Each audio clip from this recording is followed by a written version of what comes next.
और आपके जज्बे को देखना भी चाहता हूं, कठिनाई और अनुभव को जानना चाहता हूं। इसलिए मेरी दृष्टि से कम मेरे लिए कार्यक्रम बहुत महत्वपूर्ण है कि सीमा की अंतिम इंच तक जो जवान देश की सुरक्षा में लगे हैं, चाहे सेना के हो, बीएसएफ के हो, सीआरपीएफ के हो, एसएसबी के हो, उनके साथ रहने का मौका मेरे लिए भी बहुत महत्वपूर्ण कार्यक्रम है। इस महत्वपूर्ण कार्यक्रम में उपस्थित श्री मनोज सिन्हा साहब, जो आज हमारे गेस्ट हैं, श्री कुलदीप सिंह जी, डीजी सीआरपीएफ, भारत सरकार के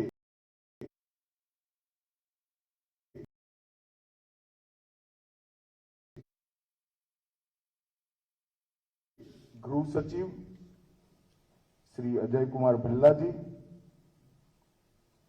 राजीव राय भटनागर जी, डीआईबी श्री अरविंद कुमार जी, जम्मू कश्मीर सरकार के चीफ सेक्रेटरी ए.के. मेहता जी,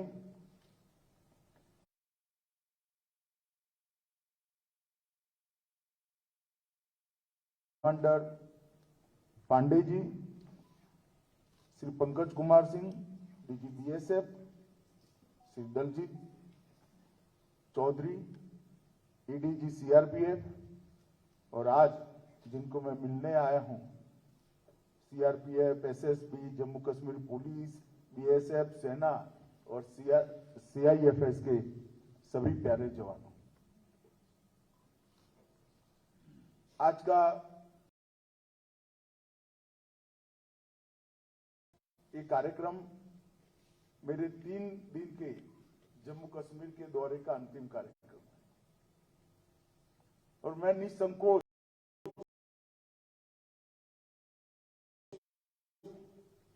मीडिया के माध्यम से पूरे देश में जाने वाला है, मगर मैं निसंकोच कह सकता हूं सबसे महत्वपूर्ण और उपयोगी कार्यक्रम ये आज का अभी का हमारा कार्यक्रम है।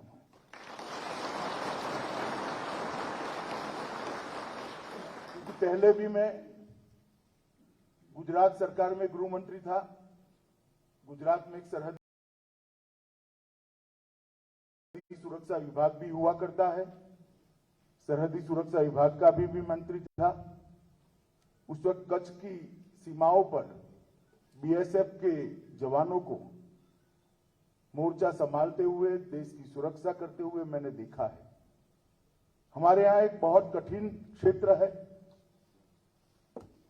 बॉर्डर पर फेंसिंग हो जाने के बाद हरियामी नाला का जो हमारे यहाँ एक क्षेत्र है, बहुत कठिन क्षेत्र है, और जिस मुस्तैदी के साथ दिन रात देखे बगैर मूसलाधार बारिश हो या चिलचिलाती धूप हो या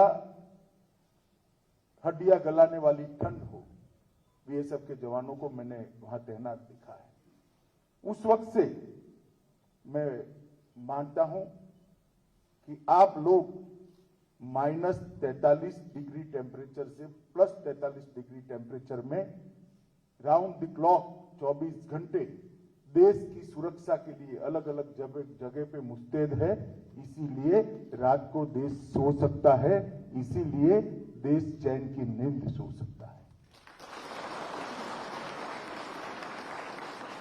और देश के अंदर जो विकास का काम चल रहा है, 2014 के बाद मोदी जी के प्रधानमंत्री बनने के बाद देश ने जिस द्रुत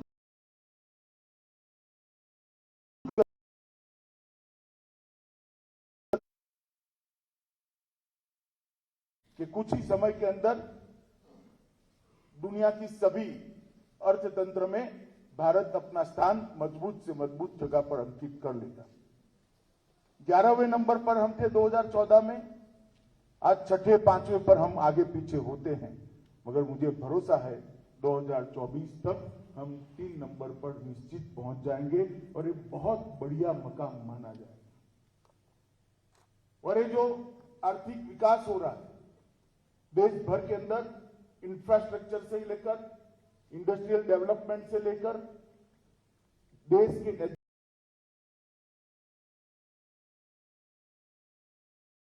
एजुकेशन के अंदर आमूलचूल परिवर्तन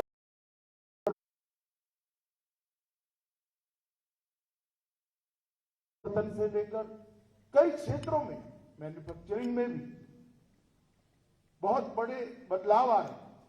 वो बदलाव इसलिए हो रहे हैं कि सेना और सीएपीएफ का मेरा जवान मोर्चे पर डटा हुआ है और सभी नापाक इरादों को वो धूल के अंदर मिलाने के लिए सक्षम है। इसलिए देश में डेवलपमेंट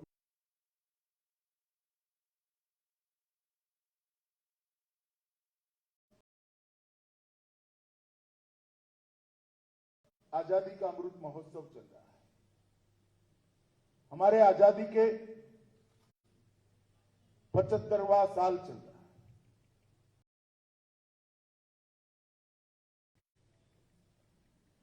आजादी का अमृत महोत्सव किसी भी के देश के लिए बहुत महत्वपूर्ण होता है।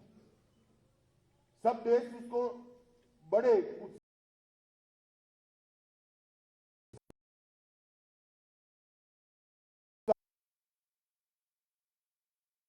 आजादी के अमृत महोत्सव को मनाने का फैसला किया है। हम उत्साह के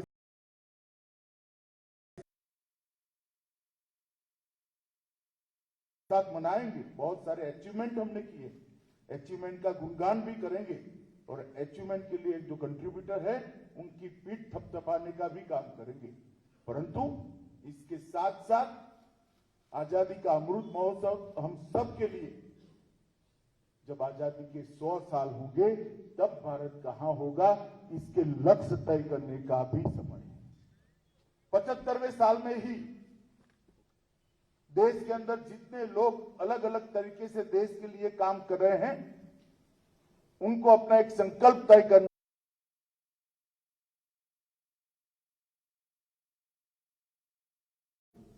तो आजादी के 100 साल होंगे तब देश कहां होगा, हर क्षेत्र के अंदर ये तय करना, इसका संकल्प लेना, इसका लक्ष्य निश्चित करने का हमारे लिए साल है। मैं यहां पर आप लोगों को कोई लक्ष्य देने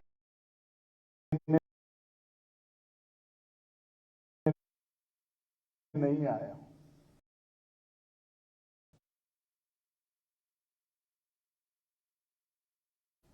लक्ष्य निश्चित हर हमारे बल का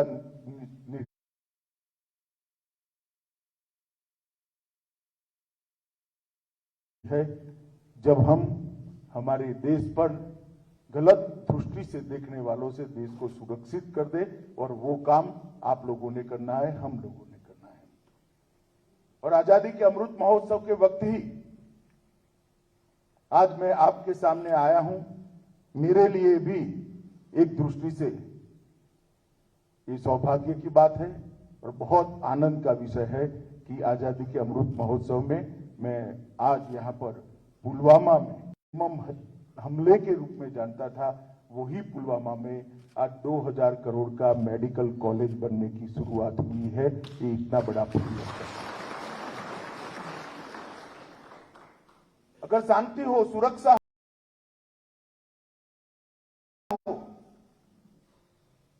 और चुने हुए प्रतिनिधियों ने विकास के लिए ठान लिया हो, तो क्या हो सकता है। जम्मू कश्मीर इसका उदाहरण है। ढेर सारे क्षेत्रों, आज जम्मू कश्मीर में विकास 2 दूनी रात चौगुनी द्रुत गति से आगे बढ़ रहा है। इन्वेस्टमेंट आ रहा है, नए नए इंस्टीट्यूशंस आ रहे हैं। आईआईएम हो, आईआईटी हो, एम्स हो, निफ्ट हो, कोई ऐसा इंस्टीट्यूट नहीं है नेशनल लेवल का, राष्ट्रीय कक्षा का, जो आज जम्मू कश्मीर में काम करने के लिए जिसका निर्णय नहीं हो गया है। जम्मू कश्मीर को हर दृष्टि से बदलने की शुरुआत हुई और मुझे पूरा भरोसा है जब मोदी जी का ये स्वप्न जम्मू कश्मीर के विकास का समाप्त होगा, हम सफलतापूर्वक इस रास्ते पर आगे बढ़ेंगे। यहां पर हमेशा के लिए अमन, चैन और शांति का भी हम प्रादुर्भाव देखेंगे। इसको हम अपने जीवन काल में ही देख पाएंगे, मुझे पूरा भरोसा है। मित्रों, कानून और व्यवस्था की परिस्थिति भी बहुत सुधरी है। मैं कोई बहुत आंकड़े देना नहीं चाहता, परंतु इतना जरूर बताना चाहता हूं। मैं 90 के दशक में भी आपको ले जाना नहीं चाहता, जब यहां पर चरम सीमा पर था। सिर्फ 2004 से 2014 का 10 साल का एवरेज देना चाहता हूं। आम नागरिकों का मृत्यु उस वक्त कुल 10 साल में 2081 हुआ था, तो 208 आम नागरिक सालाना मारे जाते थे और सुरक्षा बलों के 105 जवान मारे जाते थे। और 2014 से लेकर 2021 तक ये आंकड़े हम देखें तो सुरक्षा बल के जवानों में शहीद होने वालों की संख्या 105 से घटकर 60 पर रह गई है और नागरिकों को मारने की घटनाओं की संख्या और व्यक्तियों को मारे जाने की संख्या 208 से घटकर केवल 30 रह गई। ये बताता है इस फैसले को जम्मू कश्मीर के अवाम ने भी स्वीकारा है और आपकी मुस्तैदी ऐसी है कि इसमें खलल डालने वाले सफल नहीं होते हैं। चाहे जम्मू कश्मीर पुलिस हो, मेनली सीआरपीएफ, जहां तक बॉर्डर की सुरक्षा का सवाल है, सेना और बीएसएफ, एयरपोर्ट की सुरक्षा का सवाल है, सीआईएफएस, मदद में एसएसबी के भी जवान यहां पर लगे हैं।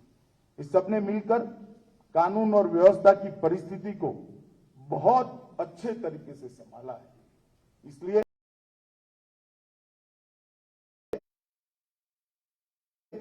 मैं देश के गृह मंत्री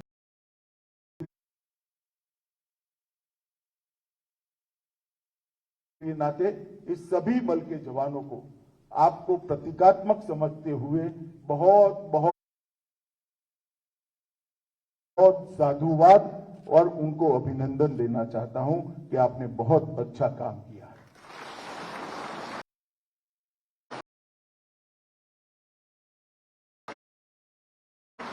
पत्थरबाजी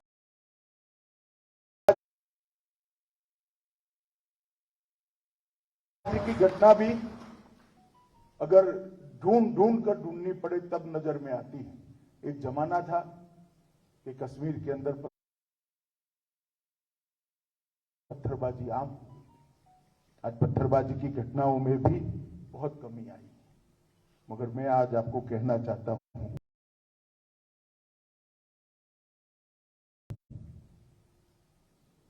कि इससे हमें संतुष्ट होने की जरूरत नहीं। 30 नागरिकों की भी जान क्यों जाए? आतंकवाद के प्रति इसके विरोध में नरेंद्र मोदी सरकार की जीरो टॉलरेंस की नीति है। हम इसको सहन ही नहीं कर सकते। ये मानवता के खिलाफ, और जो लोग इस गतिविधि में लिप्त हैं वो जघन्य कृत्य कर रहे हैं और उससे आम जनता को बचाना, कश्मीर को बचाना और उनको सुरक्षित रखना हमारी प्राथमिकता होनी चाहिए, हमारी प्रायोरिटी होनी चाहिए। और जब मैं सीआरपीएफ के कैंप में आया हूं तब सीआरपीएफ का एक उज्जवल इतिहास है। अभी अभी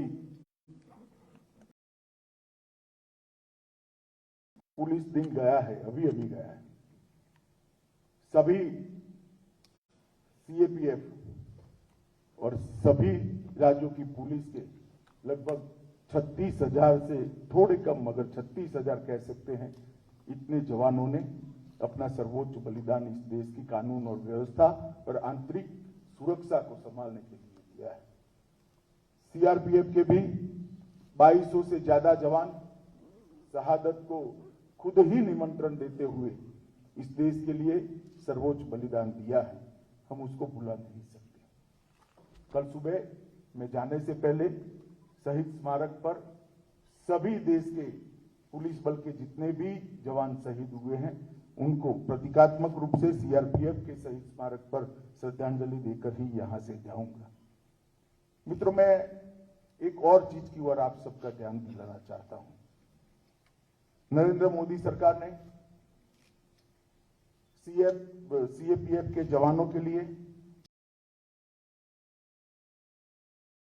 ढेर सारे काम करे, 1300 मकान बनाए, कई पोस्ट बनाई है, कई बंकर बनाए हैं, कई प्रकार के छोटे छोटे सुधार भी किए हैं। हालांकि इससे आपकी सभी तकलीफें दूर हो गई ऐसा मैं नहीं मानता, परंतु काफी गति बढ़ाई। भारत के वीर के अंदर कोविड की ड्यूटी करते, मतलब कोविड के खिलाफ लड़ाई की ड्यूटी करते करते जो जवान हमारे बीच में नहीं रहे, उनको भी शहीद का स्टेटस देकर हमने भारत के वीर से कंट्रीब्यूशन उनको देने का तय किया। परंतु एक चीज पर मैं आपका जरूर ध्यान दिलाना चाहता हूं, और मुझे इसमें यहां पर जो सारे डीजी भी बैठे हैं और सारे जवान भी और आईजी कक्षा के, एडिशनल डीजी कक्षा के अधिकारी भी बैठे हैं, मैं सबको कहना चाहता हूं कि अभी हमने शुरू किया है आयुष्मान सीएपीएफ का कार्ड देना। वैसे तो कुछ महीना इसमें थोड़े लेट हो गए हैं, मगर अब इसमें कोई गतिरोध नहीं। मेरा आग्रह है कि हर जवान को 2 कार्ड दिए जाए, एक जवान अपने पास रखेगा और एक अपने परिवार में दे देगा। भगवान न करे आपके परिवार में कोई भी बीमारी आती है या इस प्रकार की आफत आती है, तो आयुष्मान भारत कार्ड से आप अनलिमिटेड आपके परिवार का सारा मेडिकल का खर्चा देश दिए बगैर पूरा उपचार कर सकते हो। कोई बिल देने की जरूरत नहीं है, कोई एप्लीकेशन देने की जरूरत नहीं, कोई धक्का खाने की जरूरत नहीं, कोई जरूरत नहीं।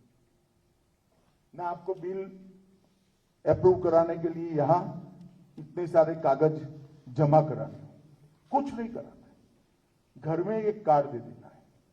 एक कार्ड के अंदर ही इनबिल्ट होंगे आपके सारे परिवारजनों के नाम, सारे परिवारजनों के नाम, और वहीं पर वो स्वैप कर पाएंगे। तो मित्रों, मेरा आप सबसे आग्रह है कि इसके इम्प्लीमेंटेशन के लिए विशेषकर जो अधिकारीगण वो पूरा ध्यान दें और उसको नीचे तक परकोलेट करें। क्योंकि जब आप यहां सीमा पर होते हो, पुलवामा जैसी जगह पे होते, जम्मू कश्मीर में पोस्टिंग होता है, तो भारत सरकार का दायित्व है कि आपके परिवार की चिंता आप पर नहीं होनी चाहिए, भारत सरकार पर होनी चाहिए। और ये संवेदनशीलता के साथ हमने इस योजना को लागू किया है। मित्रों, मैं बहुत ज्यादा बात करना नहीं चाहता। फिर से एक बार, जिस मुस्तैदी के साथ आपने जम्मू कश्मीर सेक्टर हो या वामपंथी उग्रवाद का हो या नॉर्थ ईस्ट का, सभी सेक्टरों में मोर्चा संभाला है, कम से कम मैं तो आश्वस्त हूं कि सीआरपीएफ का डिप्लॉयमेंट है, कुछ नहीं होने वाला है। देश में कभी भी कहीं पर भी दंगे हालांकि अब कम होते हैं, अच्छा ही है कम होते हैं, मगर कहीं भी दंगे होते हैं, चुनाव होता है, तो राज्य के मुख्यमंत्री का फोन आएगा तो मुझे तुरंत कहेगा, भाई साहब रैपिड एक्शन फोर्स और सीआरपीएफ को भेजिएगा। ये जो क्रेडिबिलिटी बनाई है हमारे लोगों ने, ये विश्वसनीयता जो खड़ी की है, एक कठोर परिश्रम और बलिदानी जज्बे के कारण खड़ी हुई है। मेरा आप सबको आज विनंती भी है कि परंपरा को हम आगे बढ़ाएं और उज्जवल बनाएं, और आने वाले दिनों में अच्छे से अच्छी पढ़ाई लिखाई करने वाला व्यक्ति भी सीएपीएफ में ज्वाइन करने के लिए अपने आप को देश की सेवा का जरिया समझते हुए समर्पित करे। इस प्रकार का उज्जवल इतिहास हम सभी सीएपीएफ का बनाएं। आज आप सभी को मिलकर साच अर्थ में हृदय में बहुत आनंद हुआ। फिर से एक बार पुलिस बल के जो 36,000 के करीब जवान शहीद हुए हैं, वो सबको पूरे देश की ओर से, नरेंद्र मोदी सरकार की ओर से हृदय से श्रद्धांजलि देकर मेरी बात को समाप्त करता हूं।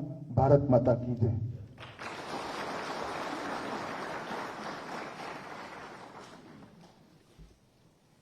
धन्यवाद महोदय। आपके